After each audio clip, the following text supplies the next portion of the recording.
primeiro ponto, a situação do RN antes do golpe. A situação do Rio Grande do Norte antes do golpe militar era uma situação de pleno funcionamento da sociedade civil democrática, no ponto de vista estudantil, no ponto de vista das atividades urbanas, dos sindicatos e também no campo da atividade rural. Era vamos dizer, um movimento de plena efervescência de funcionamento democrático, em que as ações dos órgãos estudantis, dos líderes, eram baseados na construção e na consolidação do Estado democrático. E como é que foi, Meri, a situação do Rio Grande do Norte durante o golpe, naquela semana? Diz aí como é que foi aquela semana do golpe, como é que ficou isso tudo? Foi uma situação de pleno de medo, não é?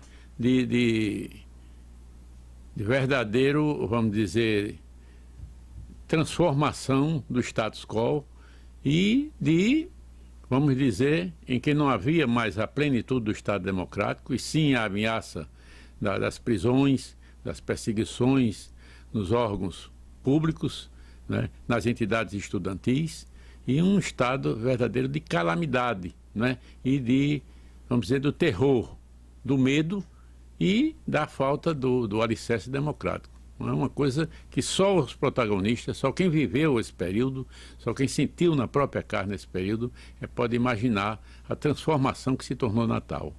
E uma coisa muito forte, a questão das denúncias, né? Das denúncias baseadas apenas em suspeitas infundadas e em perseguições às pessoas, os órgãos.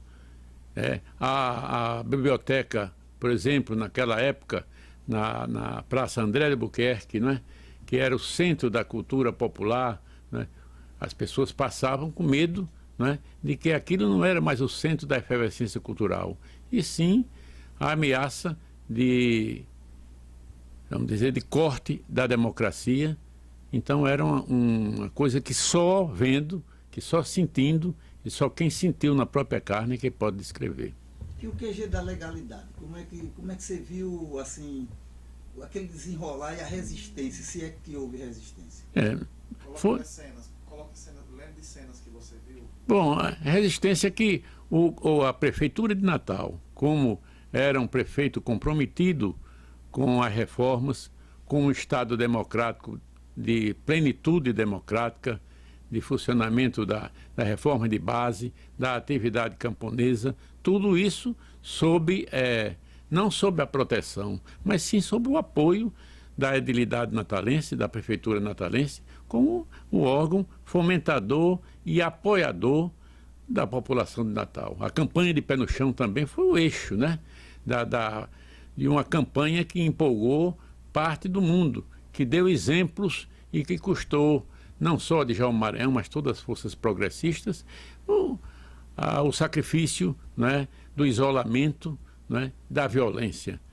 Então, o QG da legalidade foi um símbolo da resistência, de uma resistência corajosa, legalista, à defesa do poder político e do poder público a serviço da própria população.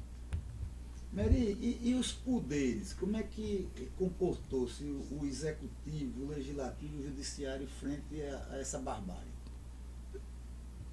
Naquela época, eu tinha praticamente 20 anos ou 21 anos de idade, participava do movimento estudantil e, em seguida, participei integralmente da campanha, né, das reformas de base e de todos os movimentos libertários de Natal.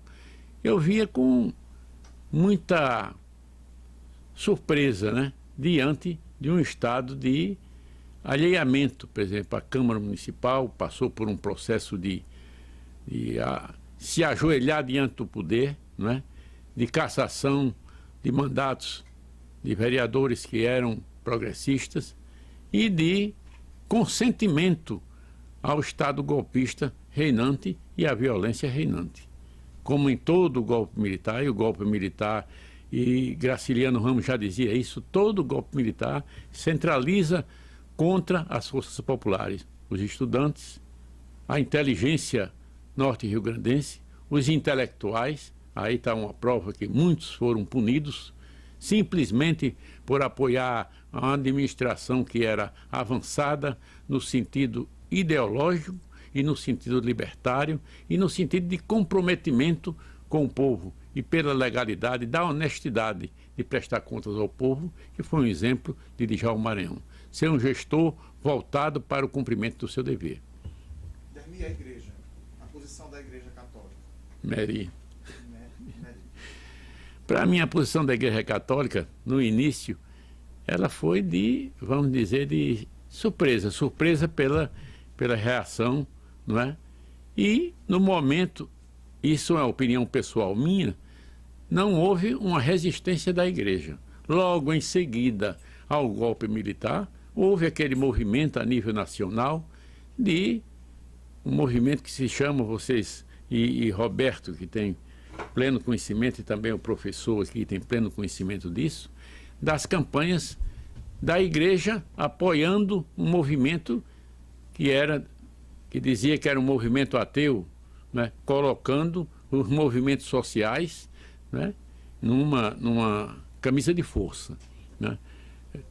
Surgiram pelo Brasil as caminhadas, né, não da igreja, mas de pessoas que titulavam o movimento de organização política e o movimento de democracia, um movimento, como se chama e como denominaram, subversivo. Não houve um movimento subversivo. Quem subversivou a ordem política e pública foi a própria reação, foi o próprio poder de caçar as liberdades democráticas, de perseguir professores, de perseguir estudantes. Está aí o 477, que era um decreto que proibia o estudante participar das lutas políticas e de, no âmbito dos seus colégios, discutir a liberdade e discutir as questões principais que eram em voga no país. A reforma agrária, a liberdade política, né, e a própria democracia. Porque nós vivíamos naquela época num movimento de abertura, de consolidação do Estado democrático. E os efeitos, digamos, logo após 64, né? A questão das humilhações, das prisões, da tortura, porque tinha até a questão do terrorismo, de as pessoas chamando pelo rádio, né? Como é que ficou o clima na cidade, o clima de terror que ficou na cidade? Foi um clima realmente... Era Natal naquela época. Foi um clima realmente de terror. Basta os órgãos de divulgação, de comunicação, todo dia dava nos jornais falados: fulano de tal está preso, foram presos fulanos, agitadores, os líderes políticos, os líderes tidos como esquerda, não esquerda, mas que defendiam a reforma de base, né? Defendia a reforma universitária, enfim, defendia a liberdade. E esses comunicadores diziam o nome de todos eles, e dizia também claramente os que faltavam ser presos: fulano, falta fulano e ciclano. Uma delação pública, uma aberração contra a liberdade de expressão. Esse era o clima, né? As pessoas eram olhadas de olhar atravessado, e a partir daí eram ameaçados os empregos, era o direito consagrado pela Constituição de ir e vir. Então criou-se um clima de terror na cidade do Natal. Você assistiu a alguma prisão? Assistiu o acontecimento de alguma prisão? Bom, eu não assisti a descida, a saída de Djalma Maranhão, porque eu era muito jovem.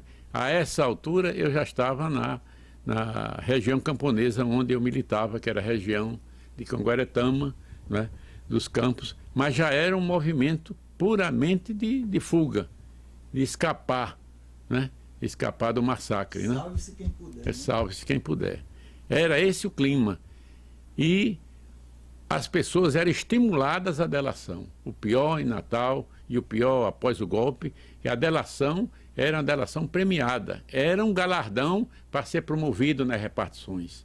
De você, fulano tal. Também, né? Tem fulano. Fulano é assim. Fulano tem atividades que é contra o regime. A delação partia das próprias pessoas, não partia nem do poder constituído, partia de delatores, de pessoas sem o devido caráter, que eram estimuladas e ouvidas para delatar. Então, um clima desse é um clima puramente de terrorismo. Era essa Natal. E eu acho que era essa parte do Brasil, era essa em Pernambuco. Várias comissões de inquérito, né, chamados IPM. Fala aí de alguns deles, Beli, qual que se falava, o que é que as pessoas, ou que vocês comentavam sobre isso, digamos. Lá. Começou primeiro com Lacerda, né, com o de Aloysio Alves. Conta aí o que é que as pessoas falavam sobre o famoso relatório Veras. O IPM da subversão do Rio Grande do Norte. No relatório Veras eu não alcancei. Eu fui preso em 65, não fui preso em 64. Quando eu chegar em Natal, o relatório Veras ele já estava em decorrência de funcionamento. Por quê? Porque eu fui para a clandestinidade logo em seguida ao golpe, por questão política, por questão dos grupos ao qual pertencia, no sentido de reorganizar ou organizar ou manter o clima de ver se havia uma resistência. Era esse o nosso propósito, de ter uma resistência. Uma resistência de quê? Era uma clandestinidade forçada. Então, quando eu cheguei, já havia o relatório Veras, já havia os IPMs constituídos, e o grande temor das pessoas que estavam presas, inclusive, era a minha chegada em Natal, dada a ligação das ligas camponesas, o que gerou aquele IPM rural que foi publicado pela Comissão Memória e Verdade. Então era esse o clima da delação estimulada, da delação às vezes até forjada. Se delate fulano, que fulano era subversivo. Fulano gostava dessa coisa do comunismo. Simplesmente por dizer, né? Não havia com substância concreta, nem vamos dizer todo desses IPMs. É tanto que o Ministério Público, na época, ele deu uma declaração no jornal que todo esse dossiê, esse acervo dos IPIs, e essa autoridade do Ministério Público disse uma verdade inquestionável. Disse, parte desses documentos, tidos como subversão no Rio Grande do Norte, tem um destino, que seria a lata do lixo. Porque não tem substância. Existia puramente delação, parte de ação violenta dessas pessoas que queriam manter o poder e calar a voz do povo, das entidades, dos estudantes, de uma forma brutal. Esse é o quadro em vários estados e o quadro do Rio Grande do Norte.